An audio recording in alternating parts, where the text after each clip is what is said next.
The changes to the 2022 forecast this month is rather marginal. It's 100,000 barrels a day.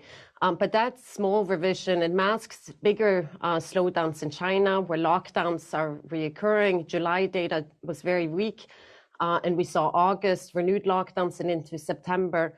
We are, however, seeing stronger demand than expected in some OECD countries, in the US and Europe partly. But what's important to see, so we have oil demand growth of about 2 million barrels a day this year, but most of this growth has already happened. Growth is slowing from about 5 million barrels a day at the start of the year to nothing in the fourth quarter, despite increased use for oil in the power generation. Toril, that's fascinating that, even though we are seeing this switch from gas to oil, it's not enough to offset the slowdown in demand for oil that we're seeing in places like China. How much or to what extent can places like Europe switch from natural gas to oil in the face of sky-high gas prices? We're expecting this year, this winter, the 4Q and 1Q, switching to account for about 500,000 barrels a day of additional oil use in Europe. That's about double what we saw last year when natural gas prices were already high in Europe. Globally, we think it's about 700,000 barrels a day. We're seeing not just in power generation, but also industry and refiners switching to oil where they can to produce their own electricity instead of tapping into the expensive grid.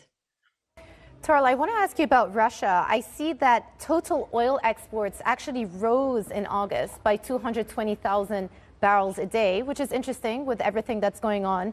Since the beginning of the year, exports to the EU and UK have actually fallen by 880,000 barrels.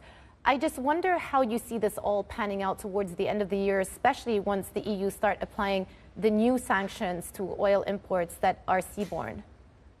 Yeah, thank you. No, so as we all know, Russian production and export have proved resilient in the face of sanctions since the beginning of the year. And as you say, exports rose 200,000 barrels a day in August. And some of that increase actually came to Europe. European exports to Europe increased for the first time since the war, with shipments to the Netherlands and Italy rising. And of course, there's Russian-owned refineries in these countries, so we don't think that this is a trend to continue. So exports to EU, to UK, US are down by about 2 million barrels a day, but we have seen the increase to other countries in Asia, in particular, India and China, Turkey. So when the EU embargo comes into effect in December for crude and February for products, we do expect losses to deepen both for exports and for production.